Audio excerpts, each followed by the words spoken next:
Encouraged by the country's growing civil society, the Indonesian government agrees to bilateral talks with the UK, aimed at combating illegal logging.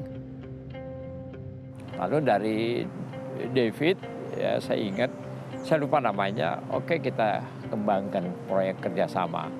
Lebih baik kita melakukan kerjasama daripada saling mencela. Several newly formed NGOs from around Indonesia contact EIA and Telapak, asking to be trained in their methods of on-the-ground video investigation. We realised that the training that we could give to groups all around the country would motivate them, would mobilise them in their own way, for their own issues, for a long time to come. And so it occurred to us, really, that the UK government would be get good value for money, if you like, if we were to support EIA to train up, 40, 50 or more Indonesians to use video cameras in their investigations, be able to date and spatially locate the film so that it could be used as evidence, not just in exposés and in greater transparency, the reports that EIA are doing, but for evidence that could be used in legal processes. The NGOs develop and roll out a series of basic field training workshops. We sort of go out to the regions and bring together 10 or 15 local NGOs, and we show them basic use of photography and film and some undercover techniques and safety and security, which would embolden them and give them the skills they needed to start campaigning against illegal logging in their areas. And because Telapak had such a fantastic network of people over the country, it was going to prove over the years to come a vital part of information coming in, photographs coming in, video coming in. Over the next 8 years, EIA and Telapak run many similar and more advanced training courses for NGOs all around the country. It wasn't just about learning how to use a camera. It had opened up all kinds of possibilities in the minds of the youth participants in these workshops about what they could do with their lives. Dan beberapa organisasi terutama yang memang menunjukkan minat dan kapasitas untuk menjadi semacam service provider, EIA dan Telapak kemudian memberikan pelatihan lanjutan, yaitu berupa pelatihan editing.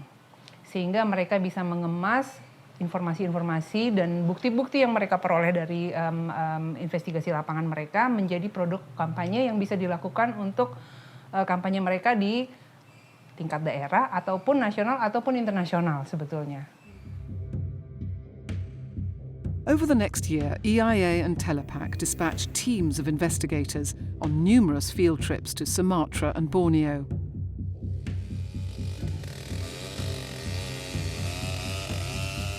Their mission is to gather video evidence of the by now rampant illegal logging taking place in the country's national parks.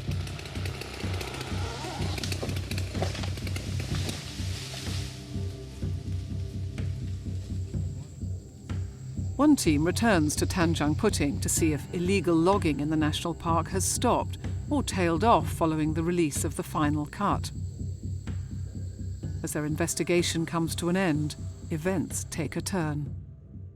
Kemudian kami berpikir kita perlu informasi dari tangan pertama, dari sasaran investigasi utama itu, yaitu Tanjung Liga Group, Rasid, dan organisasinya atau grupnya lah gitu. Jadi kemudian kami untuk mengunjungi sawmillnya.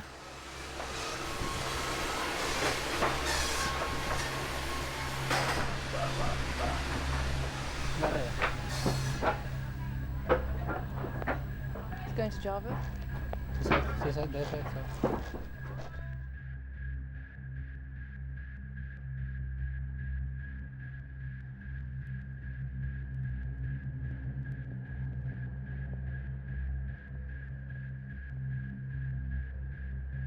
Rui and I both made calls me to London to say we were going to go and meet them.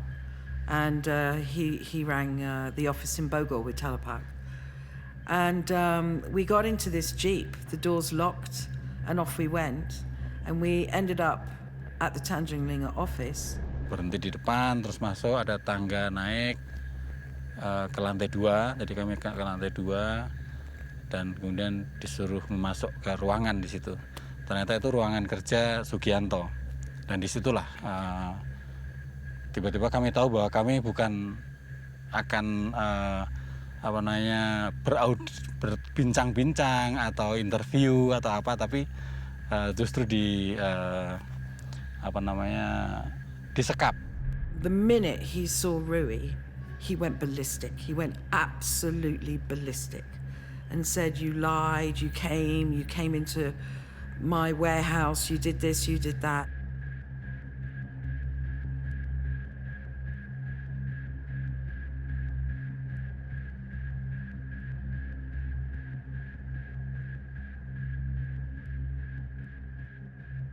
The whole thing really started to escalate. I mean, it just went from walking in the room to zip.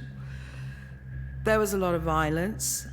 Rui was punched and hit.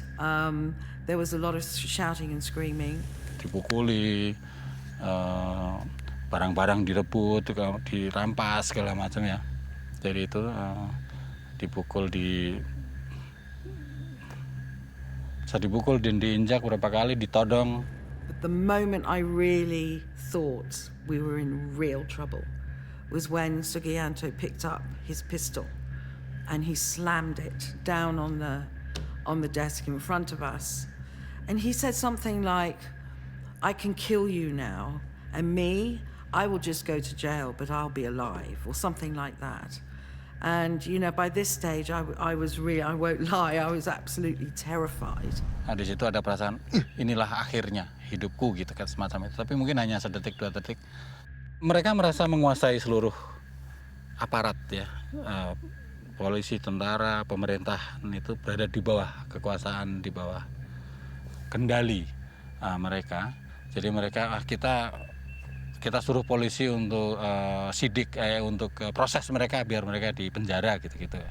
I do remember being marched down the stairs, really relieved that we were out of that room, not quite sure now we were in the hands of the police whether that was a good or a bad thing.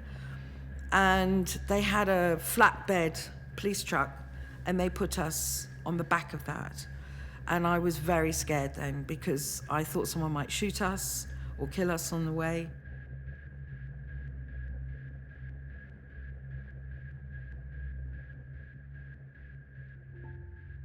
Yang datang dan membawa kami itu dari reserse.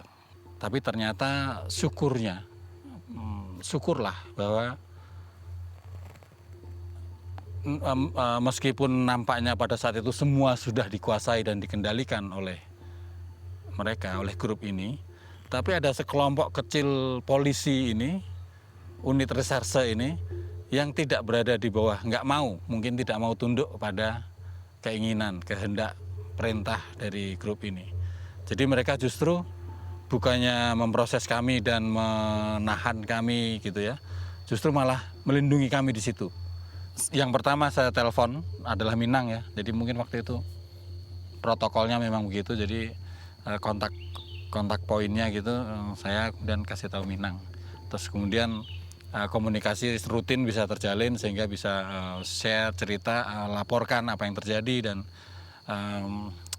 teman-teman di Bogor, di banyak tempat kemudian bisa merencanakan dan melakukan apa-apa yang untuk penyelamatan atau evakuasi. Mungkin ketahuan bahwa bukannya kami disiksa di polisi, malah dilindungi di polisi, maka kantor polisi itu kemudian dikepung oleh preman-preman, oleh massa banyak sekali dengan bersenjata dan lain-lain mengepung kantor itu.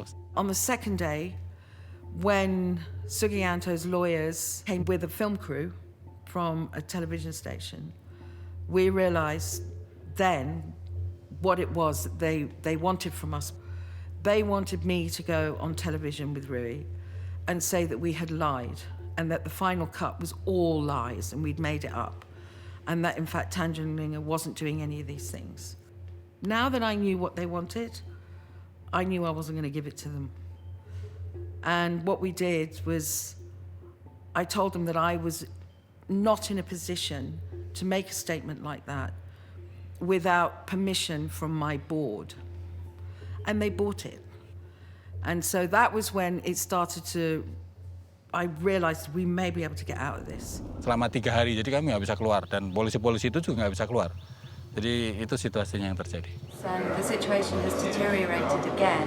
The police are arming themselves with rifles. Jadi disimpan di situ, di ruang kepala reserse.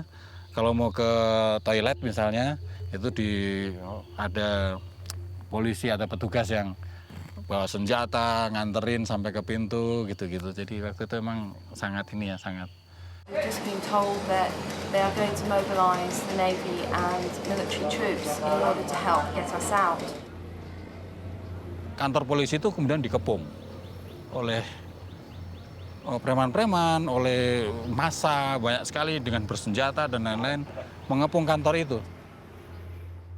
The next day, when we were told to sit in a certain place within the room that we were being held, and the next thing I know is we're being taken out of the room with bodyguards and guns and rifles around us, and we get into a jeep, and that jeep then goes to the airport.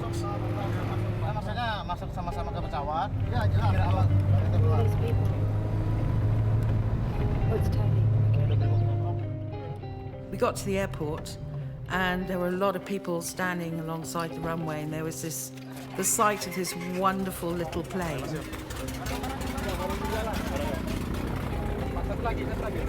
And we said goodbye, we got on the plane, and we got out of there.